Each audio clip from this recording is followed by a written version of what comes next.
Chapter 1. Two Worlds. I will begin my story with something that happened to me when I was 10 years old and going to the Latin school in our small town. All sorts of sights and smells come back to me, rise up from within me, to touch me with an ache and a blissful shudder. Dark streets and bright streets, houses and towers, clocks striking the hour, people's faces, rooms full of warm and homey comforts, rooms full of secrets and of a deep fear of ghosts. There is the scent of warm, close spaces, of rabbits and serving girls, of household remedies and dried fruit. Two worlds intermingled there. From two opposite poles came the day and the night. One world was the parental home, but actually it was even narrower. In truth, it contained only my parents. On the whole, I knew this world well. Its name was mother and father. It was love and strict rules, education and example. What belonged to this world was gently shining radiance, clarity, and cleanliness, quiet, friendly conversation, washed hands, clean clothes, good behavior. Morning hymns were sung there, Christmas celebrated.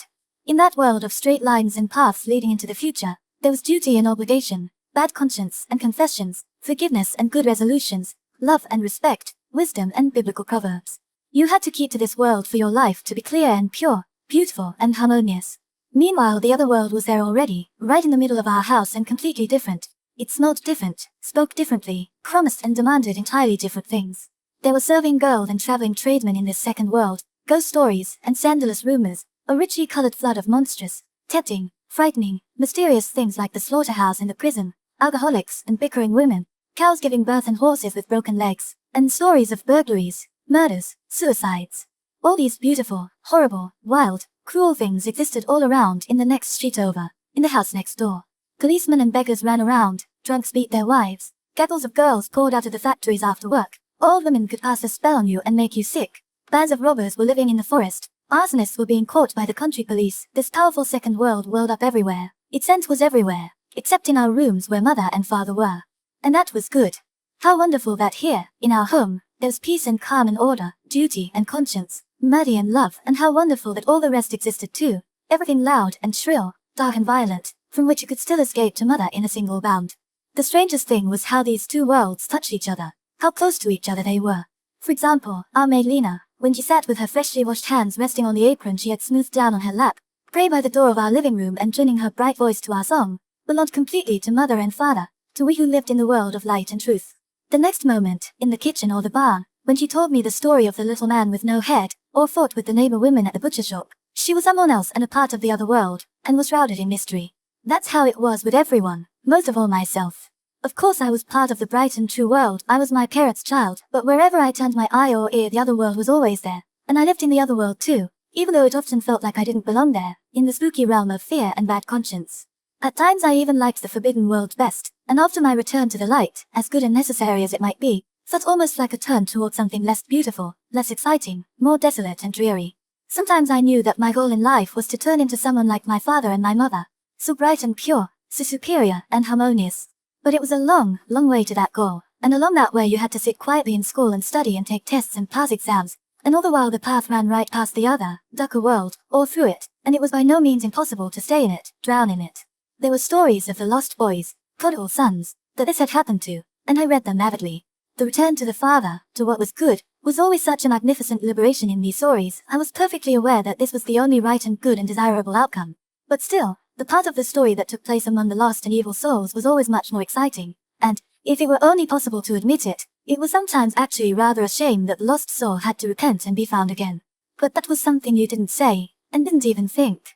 It was just there, somehow, as a hunch or a possibility buried deep, deep down in your feelings. When I imagined the devil, I could see him perfectly well on the street down the hill, in disguise, or not, or at the fair, or in a pub, but never with us at home. My sisters were also part of the brightly lit world. I often felt they were naturally more like father and mother than I was, more well-behaved, more perfect, better. They had their faults, and bad habits, but ones that never ran very deep, I felt. Not like with me, where any contact with evil was so painful and difficult, and where the dark world seemed to lie so much closer. Sisters, like parents, were there to take care of and respect, and whenever you fought with them it was always you that your conscience said was the bad one, the cause of the problem, the one you had to ask for forgiveness, because to offend your sisters was to offend your parents, the benevolent authority figures. There were secrets I could share with the worst delinquents from the street much more readily than with my sisters. On good days, when the air was bright and my conscience was clear, I was often delighted to play with my sisters, to behave well with them and see myself in a good, noble light. That was what life must be like as an angel, That was the highest state we could imagine, and we thought how sweet and wonderful it would be to be angels, wrapped in a bright clear sound and smell like Christmas and happiness. But oh, how rare such good days were. Many times, even when playing a harmless, permitted game, I played with too much passion and force for my sisters, which led to accidents or fights, and then, when anger and rage came over me, I was horrible and said and did things whose depravity I could feel, deep and burning, even while I was doing and saying them. Then came dark and bitter hours of regret and remorse, and then painful moment when I asked for forgiveness, and then again a beam of bright light, quiet, grateful, harmonious happiness for a few more hours, or minutes. I was a student in the Latin school, with the mayor's son and head forester's son in my class. They would come over to my house sometimes. They were wild boys, yet they belonged to the good, unforbidden world. But I also did things with neighborhood boys from the public school, boys we otherwise looked down on. It is with one of them that my story begins. One afternoon that we had off from school, I was a little over 10 years old. I was exploring with two boys from the neighborhood. Then a bigger kid came up to us, a tailor's son, rowdy and strong, 13 years old, from the public school. His father was a drinker and the whole family had a bad reputation. I knew a lot about him, this Franz Kummer. I was afraid of him, and I was not happy that he was joining us. He already affected the behavior of a grown man, imitating how the factory workers walked and talked. We followed his lead and climbed down to the riverbank next to the bridge, hiding away from the world under the first arch. The narrow strip of shore between the bridge's bulging wall and sluggishly flowing river was covered with nothing but garbage, rubble, and junk, tangled heaps of rusted steel wire and alike. Every so often you could find something usable there. Franz Kromer made us search with him and show him whatever we found. Then he would either put it in his pocket or throw it far out into the river. He told us to keep an eye out for anything made of lead, brass, or tin, which he always kept. He pocketed an old ivory comb too. I felt uneasy around him, not because I knew that my father would have forbidden what we were doing, but because I was afraid of Franz himself. Still, I was glad he accepted me and treated me like the others.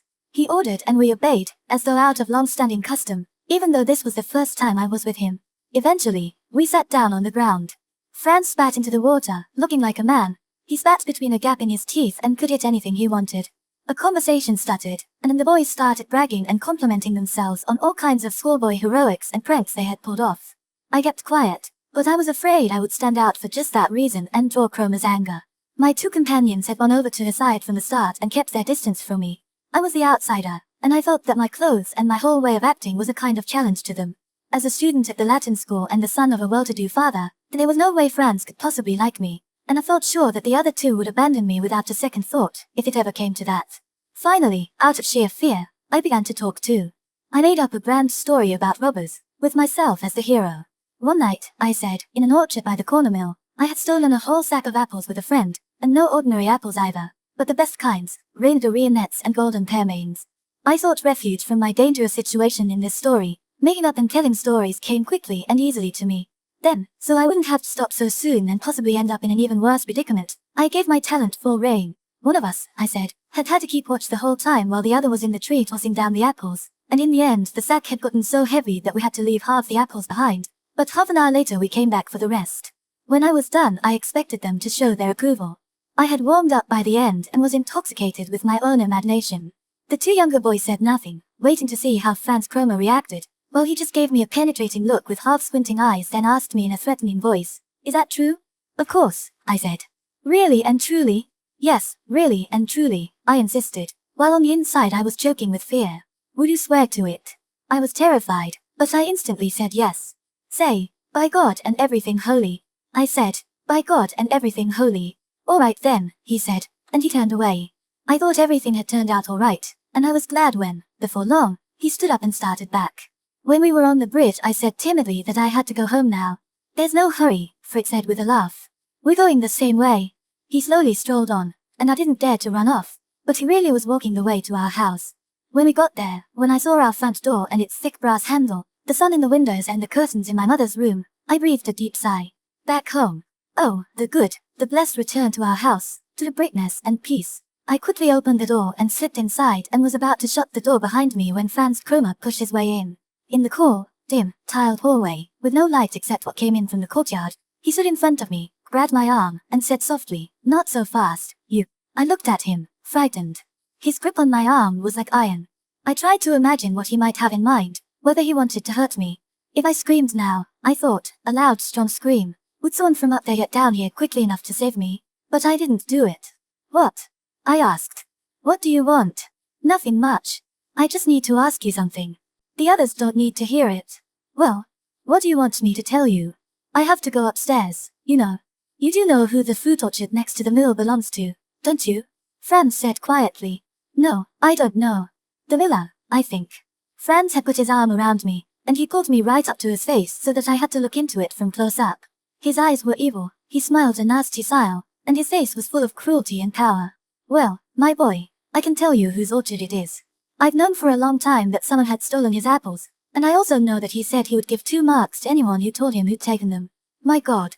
I cried. You won't tell him, will you? I could see there was no point appealing to his sense of honor. He was from the other world. For him, betrayal was not a crime. I felt this perfectly clearly. In such matters, people from the other world were not like us. Not tell him. Krummer laughed. Who do you think I am, my friend? Some kind of counterfeiter who can make a 2-mark coin for myself. I'm poor. I don't have a rich father like you. If I can get 2 marks, I have to do it. Maybe he'll even give me more. He suddenly let go of me. Our front hall no longer smelled of peace and security. The world was collapsing around me. He would report me. I was a criminal. They would tell my father. Maybe even the police would come. All terrors of chaos threatened me. Everything ugly and dangerous had been called up against me. The fact that I hadn't actually stolen any apples meant absolutely nothing. I had sworn the opposite. My God, my God. Tears came to my eyes. I felt I had to buy my way free, and I desperately searched through my pockets. No apple, no pocket knife, nothing there. Then I thought of my watch. It was an old silver watch that didn't work. I wore it just because. It had been our grandmother's. I quickly pulled it out of my pocket. Krummer, listen, I said, you can't turn me in, that wouldn't be right. I'll give you my watch here. Look, I'm sorry but I don't have anything else. You can have it, it's made of silver, the works are good, there's just a little something wrong with it, it needs to be fixed. He smiled and took the watch in his large hand. I looked at that hand and could feel how savage and deeply hostile to me it was, how it was reaching out for my life and my peace. It's silver, I said timidly. What do I care about your silver or your old watch, he said contemptuously. Go fix it yourself. But Franz, I cried, trembling with fear that he might run off. Wait a minute. Take the watch. It's really made of silver, really and truly. And I don't have anything else. He looked at me coolly, scornfully. Well then, you know who I'm going to have to pay a visit to. Or I could tell the police, I know the sergeant. He turned to go. I held him back by the sleeve. He couldn't. I would rather die than face everything that would happen if he left like that. Franz. I begged, my voice hoarse. Don't do anything silly. You're just playing, right? Sure, I'm playing. But this game might get expensive for you. Tell me what I can do, Franz. I'll do anything. He sized me up with his squinty eyes and laughed again. Don't be so stupid, he said in a fake cheery voice. You know as well as I do. I could get 2 marks for telling, and I'm not a rich man. I can't just throw away 2 marks. You know that. But you're rich, you even have a watch. So you just need to give me the 2 marks, then everything will be fine. I could understand the logic, but 2 marks. That was as unattainable for me as 10, or 100, or 1,000. I didn't have any money. There was a piggy bank that my mother kept, with a couple 5 or 10-cent coins inside from visiting uncles. Other than that I had nothing. I had not started to get an allowance at that age. I don't have anything, I said sadly. No money at all. I'll give you everything else I have. A cowboy and Indian book, and soldiers, and a compass, I'll go get them. Krummer just sneered with his arrogant, wicked mouth and spat on the floor. Enough with your babbling, he ordered. You can keep your junk. A compass. Don't make me mad, you hear? I want the money, but I don't have any. I never get any money. There's nothing I can do about it. Well, tomorrow you'll bring me the 2 marks. I'll wait for you after school down by the market. Period. If you don't bring the money, you'll see what happens. Yes, but where can I get it? Good God, if I don't have any. That's your problem. There's money in your house. So, tomorrow after school. And I'm telling you, if you don't have it. He looked me in the eye with a terrible look, spat one more time, and was gone like a shadow. I could not go upstairs. My life was ruined. I thought about running away and never coming back, or drowning myself, but only vaguely. I sat down in the dark on the bottom step of our stairway, crawled deep inside myself, and gave myself over to my misery. Lena found me crying there when she came downstairs with the basket to fetch wood. I asked her not to say anything to the others and went upstairs. On the rack next to the glass doors hung my father's hat and my mother's parasol. Domestic tenderness streamed forth from these things and my heart went out to them, pleading and grateful, like a prodigal son when he first saw and smelled his old rooms back home. But none of it was mine anymore. It was all the clear, bright father and mother world while I had sunk deeply and guiltily into the other flood. tangled in sin and adventure and threatened by enemies, with no hope of anything but danger, fear, and shame. The hat and the parasol, the good old sandstone floor, the large picture above the hall closet, the voice of my older sister coming from the living room, they were all dearer, all more precious and delicate than ever, but no longer any consolation or safety in my possession, just accusations and reproaches. None of it was mine anymore. I no longer had any part in its quiet good cheer.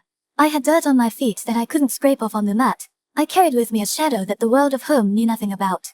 I had already had so many secrets, been so often scared, but compared to what I had brought home with me today, those were all just fun and games. Now destiny was pursuing me. Hands were reaching out for me that my mother could not protect me from. She must never even find out about them. Whether my crime was stealing or lying, had I not sworn a false oath by God and everything holy? That made no difference. My sin was not this or that in particular. My sin was that I had reached out my hand to the devil. Why had I gone with him? Why had I listened to Chroma more obediently than I did to my father? Why had I lied and made up that story about stealing the apples? Boasted about a crime as though it were a great accomplishment. Now I was hand in hand with the devil. Now the enemy was right behind me. For a moment I wasn't afraid of what would happen tomorrow, but mainly of the terrible certain truth that my path now led farther and farther down into darkness. I had sensed with perfect clarity that my misdeed would necessarily give rise to new misdeeds, and that showing my face to my sisters, hugging and kissing my parents, would now be a lie. I now carried within me a destiny and a secret that I had to keep hidden. I felt a burst of hope and trust for a moment when I saw my father's hat. I would tell him everything, accept his judgment and his punishment, and then make him my confessor and savior. It would just be a penance like the many I had been through before, a hard, bitter hour and a hard, regretful plea for forgiveness. How sweet that sounded. How beautiful and tempting it was. But it was no use. I knew I wouldn't do it. I knew I now had a secret, a guilt, that I had to expiate alone. Maybe this was the very moment I was at the crossroads. Maybe it was from now on that I would belong on the side of the bad, forever and ever, share secrets with evil people, depend on them, obey them, and have no choice but to be one of them. I had pretended to be a man and a hero, and now I had to bear the consequences. I was glad my father was angry about my wet shoes when I walked in the room.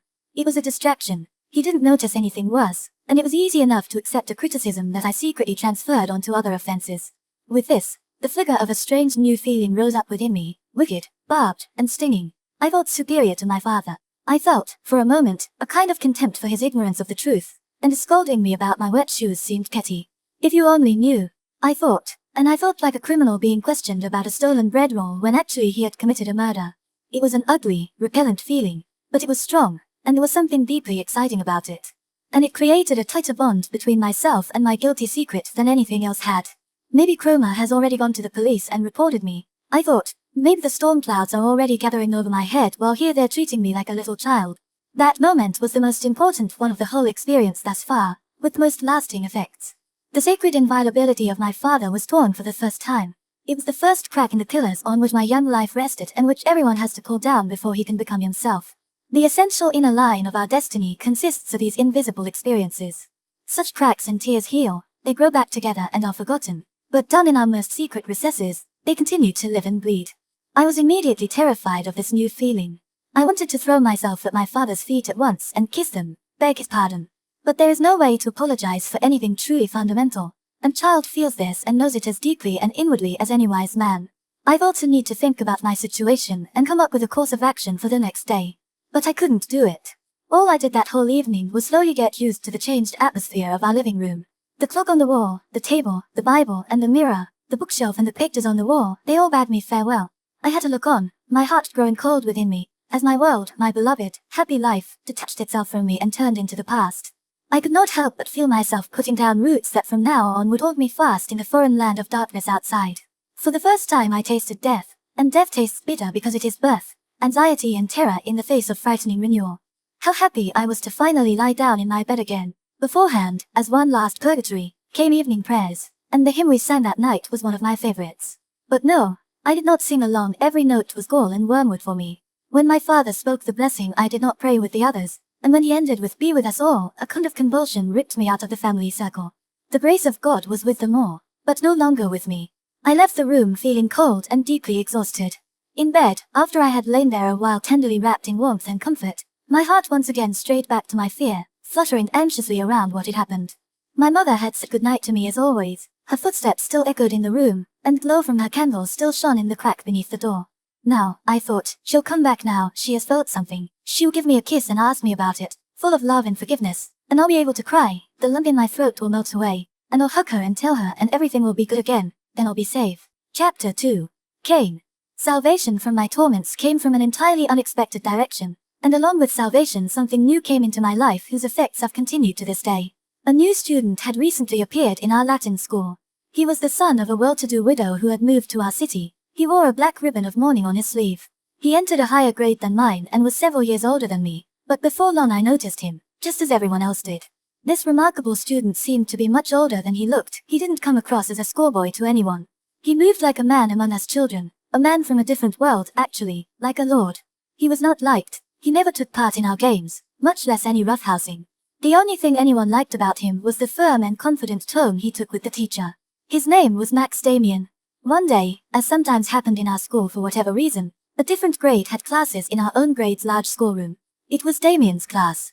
We younger students had Bible class that day. The older students had to write an essay. While the teacher drummed the story of Cain and Abel into our heads, I kept looking over at Demian, whose face strangely fascinated me. I saw his bright, unusually determined and intelligent face bent attentively over his work, looking nothing at all like a student doing an assignment, but rather like a scholar or scientist conducting his own research. I did not actually find it pleasant to look at him. On the contrary, I felt resistant to him. He was too superior and cool for me, too provocatively sure of himself, and his eyes had the expression of a grown-up, something children never like, slightly sad, with flashes of mockery within them. Still I could not stop looking at him, whether I liked him or not. Whenever he glanced back at me, though, I quickly looked away in alarm. Today when I think back to what he looked like as a student, I can say that he was different in every way from anyone else. He was utterly stamped with his own individual personality, and stood out for that very reason, even though he did everything he could not to stand out. He carried himself like a prince in disguise, living among peasant children and making every effort to seem like them. He walked behind me on the way home from school. After the other boys went their own ways, he called up to me and said hello. His greeting, too, was adult and polite, even though he imitated our schoolboy tone when he said it. "Should we walk a bit together?" was his friendly question. I was flattered, and nodded. Then I told him where I lived. "Oh, you live there," he said with a smile. "I know that house. There's something unusual over your front door." It interested me right away. At first I had no idea what he meant, and was amazed that he seemed to know our house better than I did. There was probably a kind of coat of arms on the keystone over the arch of the doorway, but it had been worn flat over the years and painted and repainted over many times. It had nothing to do with us or our family, as far as I knew. "I don't know anything about it," I said timidly. "It's a bird or something like that. It must be very old. They say the house used to be part of the monastery." "That may be," he nodded. "Take a closer look. Things like that can often be very interesting. I think it's a sparrow hawk." We kept walking, and I was very shy and awkward. Suddenly Demian laughed, as though he had just thought of something funny. "I was there in your class today," he said in a lively voice. "The story of Cain, with the mark on his forehead. Did you like it?" No, I rarely liked any of what we had to study, but I didn't dare say that to him. It was like a grown-up was quizzing me. I said I liked it very much. Demian clapped me on the shoulder. "You don't need to pretend with me, my friend. But the story is really quite strange, I think, much stranger than most of the things they tell us about in school." The teacher didn't say much about it, of course, just the usual stuff about God and sin and so on.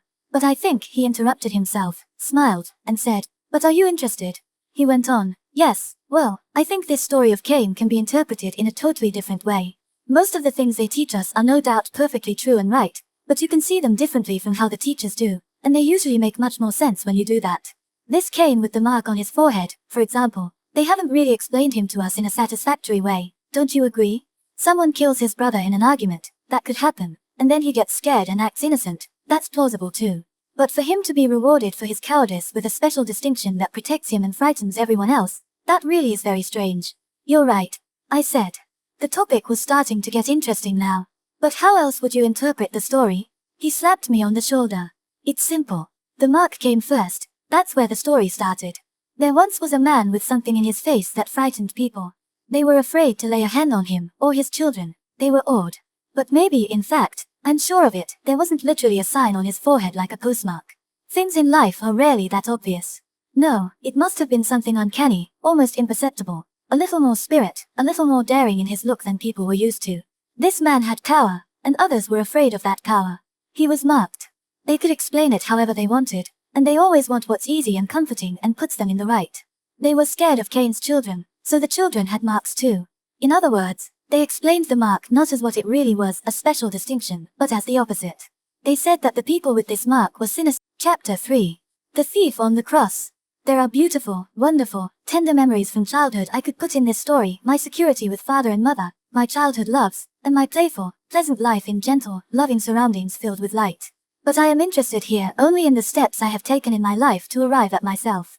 I will leave in the glowing distance all the lovely oases, blessed isles, and paradises whose magic I experienced. I have no desire to set foot in them again. And so, for as long as I stay with my boyhood years, I will speak of only the things that felt new, that pushed me onward, broke me loose. These prods from the other world kept coming up, and every time they brought fear and constraint and bad conscience with them. They always threatened to overthrow the peace in which I would have been happy to remain. Then came the years when I had to recognize once again a primal drive within me, one that had to cower and hide in the permitted world of light. Like everyone else, I too experienced my slowly awakening sexual feelings as an enemy and a destroyer, as something forbidden, as temptation and sin. The great mystery of puberty, which I was desperately curious to solve and which gave rise to dreams, lust, and fear, did not fit at all in the sheltered bliss of my peaceful childhood world. So I did what everyone does. I led the double life of a child who is no longer a child. My conscious life was lived in the familiar space of what was allowed, and denied the world rising like a new dawn within me. At the same time though, my life was lived in dreams, urges, longings of a subterranean kind across which my consciousness built ever more anxious and fearful bridges as the childhood world within me fell apart. Like almost all parents, mine did nothing to help the life forces awakening within me, which were never spoken about. They only tried, endlessly and untiringly, to help me in my hopeless efforts to deny reality and stay in a child's world that grew more and more false and unreal every day. I do not know if parents can do anything else, and I am not criticizing mine in particular. It was up to me to finish growing up and find my own way. I did it badly, like most well-raised children. Everyone passes through these difficulties. For the average person, this is the moment when the demands of his life come into the starkest conflict with his environment, when he has to fight hardest to make his way farther along his path. Many people experience the death and rebirth that is the destiny of us all only this once, as childhood rots from within and slowly disintegrates, as everything we have grown to love abandons us, and we suddenly feel the solitude and deathly cold of the universe around us. And very many people remain stuck at this hurdle their whole life long, desperately hanging on to the irretrievable past and clinging to the dream of a paradise lost, the worst and most deadly of all dreams. Let us return to our story. The sensations and mental images with which the end of childhood proclaimed itself in me are not worth telling here. The important thing was that the dark world, the other world, was back. What had once been Franz Chroma was now a part of myself.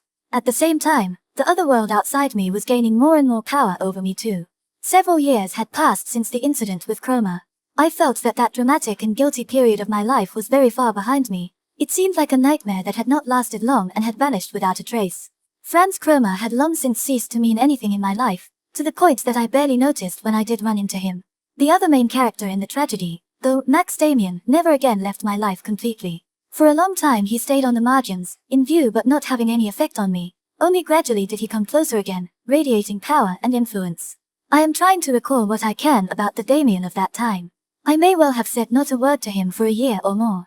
I avoided him, and he in no way tried to approach me. The most he would do was nod to me if we happened to run into each other. At such times I sometimes thought I could sense a delicate note of mockery or ironic reproach mixed in with his friendliness, but I may have been imagining it. It was as though the episode one had been through with him, and the peculiar influence he had exerted on me, were completely forgotten, by him no less than by me. As I try to recall him now, I can see him, he was there, and I did notice him. I see him going to school, alone or between two other older students, and I see him walking between the others like an exotic creature, solitary and silent, like a distant star, surrounded by a different air of his own, living under his own laws. No one liked him, no one was close to him, only his mother, and even with her he seemed to behave like an adult, not a child. The teachers had as little to do with him as they could. He was a good student but not eager to please, and now and then we would hear a rumor about something he had supposedly said to a teacher, some comment or backtalk as rude and challenging or sarcastic as could be. I close my eyes and think back now, and I see his image rise up before me. Where was that? Yes, there he is. It was Chapter 6. Jacob wrestles with the angel. I cannot summarize in brief what I learned about Abraxas from the strange musician, Pistorius. The most important thing I learned from him, though, was another step on the path to myself. I was an unusual young man then, around 18 years old, precocious in 100 ways but very far behind and helpless in 100 other ways. When I compared myself to other people my age, as I would do every now and then, I sometimes felt proud and conceited but just as often demoralized and depressed. There were many times I saw myself as a genius, many times as half insane. I was never able to share and join in the others' pleasures, and I was eaten up with worries and self-hatred about how hopelessly isolated I was from them, how cut off from life. Pistorius, an outsider himself, gave me courage and taught me to keep my self-respect. The way he always found something valuable in my words, my dreams, my thoughts and imaginings, always took them seriously and discussed them in earnest, became exemplary for me. You've told me you like music because it is outside of morality, he said. Well and good. But now stop being a moralist yourself. You can't keep comparing yourself to other people. If nature has made you a bat, you can't decide you want to be an ostrich. You sometimes feel like you don't belong. You blame yourself for following a different path than most other people. You have to unlearn that. Stare into the fire, look at the clouds, and when ideas or intuitions come to you and the voices in your soul start to speak, trust them and don't worry about whether your teacher or your daddy or any other lord above likes what they have to say. That's what ruins a person. That's how you end up on the law-abiding sidewalk, just another fossil. My dear Sinclair, our God is called Abraxas, and he is God and Satan both. He contains the world of light and the world of darkness. Abraxas does not reject a single one of your thoughts and dreams. Never forget that. But he will leave you if you ever turn normal and irreproachable. Then he will leave you, and look for another pot to cook up his thoughts in. Out of all my dreams, the dark sex dream was the most faithful. I dreamed it many, many times, stepping under the bird on the coat of arms into our old house, trying to take mother in my arms and instead finding in my arms the large, half-masculine half-maternal woman I was afraid of and at the same time drawn to with the most desperate, burning desire. But I could never tell my friend about this dream. It was something I kept back even after I had revealed everything else to him. It was my private place, my secret, my refuge. Whenever I felt depressed, I asked Pistorius if he would play me Buxteude's Passacaglia. I sat in the church in the evening darkness, lost in this strange, interior, self-absorbed music. It seemed to be listening to itself, and every time I heard it, it helped me and made me more ready to heed my own inner voices. Sometimes we stayed for a while, after the last notes of the organ faded away, and watched the weak light shine through the high windows with their pointed arches and disappear into the space of the church. It seems strange, Pistorius said, that I used to be a divinity student and almost became a pastor. But it was just an error in form. It truly is my calling and my goal to be a priest. But I took the easy path and put myself at Jehovah's service before I knew Abraxas. Every religion is beautiful. Religion is soul, irrespective of whether you take Christian communion or make the pilgrimage to Mecca. In that case, I said, you could have gone ahead and become a pastor after all. No, Sinclair, no. I would have had to lie. Our religion is practiced as though it weren't a religion at all. It pretends to be a construction of reason. I could probably be Catholic if I had to, but a Protestant minister? No. The few true believers out there, I do know some, like to cling to literal meanings. I couldn't tell them that Christ for me is not a person but a mythical hero, a prodigious shadow picture in which humanity sees itself silhouetted on the wall of eternity. As for the others, the ones who come to church to hear a clever sermon, to do their duty, not miss anything, and so on, what could I say to them? Convert them, you think? But I don't want to, not at all. A priest doesn't want to convert anyone. He wants to live among the faithful, among people like him, and be the bearer and expression of the feeling out of which we make our gods. He broke off. Then he continued, our new faith, for which we are choosing the name Abraxas, is a beautiful one, my friend. It is the best we have. But it is still in its infancy. It has not yet grown wings. A lonely religion, alas, is not yet the true one. It has to become communal, has to have rites and raptures, holidays and mysteries. He sank into his own thoughts. Isn't it possible to celebrate mysteries alone, or in small groups? I asked hesitantly. It's possible, he nodded. I have done it myself, for a long time. I have performed rites that would land me in jail for years, if they knew. But I know that that is not yet the true way. Suddenly he startled me by clapping me on the shoulder. My boy, he said urgently, you have mysteries too. I know that you must be having dreams you don't tell me about. I don't want to know what they are. But I tell you, live your dreams. Act them out. Build altars to them. It is not ideal, but it. Chapter 8. The beginning of the end. I had managed to get permission to stay in H during the summer semester as well. We spent almost all our time not in the house but in the garden by the river. The Japanese man, who, incidentally, had lost decisively in the boxing match, was gone, the Tolstoyan too. Demian kept a horse and took long rides every day. I was often left alone with his mother.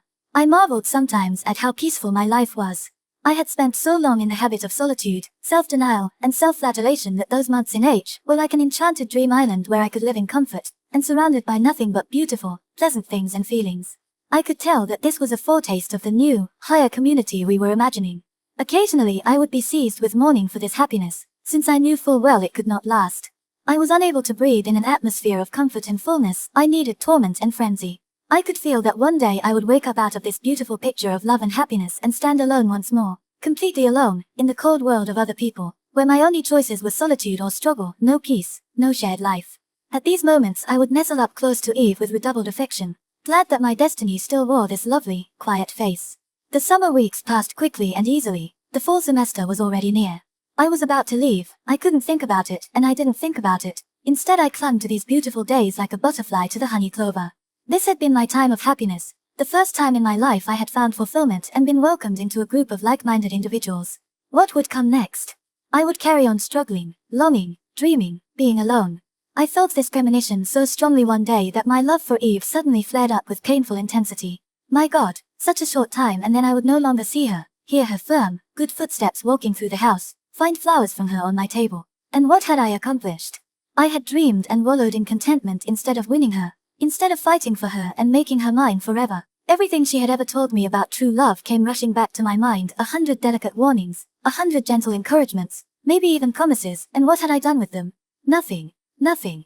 I stood in the middle of my room, gathered all my mental energy, and thought about Eve. I wanted to summon up all the powers in my soul so that she would feel my love and be drawn to me. She had to come to me, had to long for my embrace. My kisses had to burrow insatiably into her ripe, loving lips. I stood there and concentrated until my feet and fingers started to turn cold. I felt power radiating from me. For several moments something contracted inside me, firm and tight, something bright and cool. I felt for a second that I carried a crystal in my heart, and I knew that it was myself. The coldness reached my chest. When I emerged from this awful strain, I could feel that something was coming. I was dead tired, but ready to see Eve walk into the room, burning with rapture. I heard hooves pounding up the long street, near and hard, and suddenly stopping. I sprang to the window. Demian was dismounting his horse downstairs. I ran down. What is it, Demian? Nothing's happened to your mother, has it? He did not seem to hear me. He was very pale and sweat ran down his forehead over both cheeks. The horse was hot with effort too. Demian tied the reins to the garden fence, took my arm, and walked down the street with me. You've already heard? I hadn't heard anything. Demian gripped my arm and turned his face to mine with a strange, dark, pitying look in his eyes. Yes, my boy, it's starting. You knew about the strained relations with Russia. What? Is it war? I never thought it would really. He spoke softly, even though no one was near. It's not declared yet. But it's war. You can be sure of it. I didn't want to worry you since the last time, but I've seen 3 more signs since then. So it won't be an apocalypse, an earthquake, a revolution. It's war. And will it ever be popular? You'll see, Sinclair, it will be like a kind of mass insanity. Already no one can wait to start fighting. Their lives have become so meaningless to them. But you'll see, this is just the beginning. This may be a big war, a gigantic war, but even that is just the beginning. The new world is coming, horrific to anyone who clings to the old. What are you going to do? I was confused, but it all still sounded so distant and improbable. I don't know. You. He shrugged. I'll report for duty as soon as the mobilization comes. I'm a lieutenant. You. I had no idea. Yes, it was one of the ways I conformed. You know how I don't like to stand out. I always preferred to go too far in the other direction, to seem proper. I'll be at the front by next week, I should think. For God's sake. Well, my boy, don't be too sentimental about it. It won't be much fun to order artillery fire against other living human beings, but that's beside the point. Every one of us will be sucked into the system now. You too. You'll definitely be drafted. And your mother, Demian? Only then did I remember what had happened just a few minutes before. How the world had changed. I had exerted all my strength to summon up the sweetest of images, and now my destiny suddenly faced me in new form, wearing a threatening, horrific mask. My mother? Oh, you don't have to worry about her. She is safe. Safer than anyone else in the world today. Do you really love her that much? You knew, Demian? He laughed a bright, free laugh. My dear boy. Of course I knew. No one has ever called my mother Eve without being in love with her. By the way, what just happened? You called her today, or me, didn't you? Yes, I was calling Eve. She felt it. She abruptly sent me away and told me I had to go see you. I had just told her the news about Russia. We turned back, talked a little more. Then he untied his horse and mounted it. Only when I got back upstairs to my room did I feel how exhausted I was, from Damian's news and much more from the effort that had come before. But Eve had heard me. I had reached her heart with my thoughts. She would have come herself, if not for how strange it all was, and, at bottom, how beautiful. So there would be war. Everything we had talked about so often was starting to happen. And Demian had foreseen so much of it. How strange, that the current of the world would no longer pass us by, somewhere else. Instead it was suddenly running right through our hearts. Adventures and wild fates were calling to us, and now, or soon, the moment would arrive when the world needed us, when it would be transformed. Demian was right. We shouldn't be sentimental about it. The only remarkable thing was that my destiny, this private and solitary thing, would now be shared with so many other people, with the whole world, and that we would experience it together. Good. I was ready. When I walked through the city that night, there was a buzz of great excitement on every corner. Wherever I turned, the word, war. I went to Eve's house, and we ate in the summer house. I was the only guest that night. Neither of us said a word about the war. Only later, just before I left, did Eve say, "My dear Sinclair, you called me today. You know why I didn't come to you myself. But don't forget, now you know the core, and whenever you need someone who bears the mark, use it again." She stood up and preceded me into the twilit garden. Tall and regal, full of mystery, she strode between the silent trees, and all the many stars shone tiny and delicate above her head. I am coming to the end.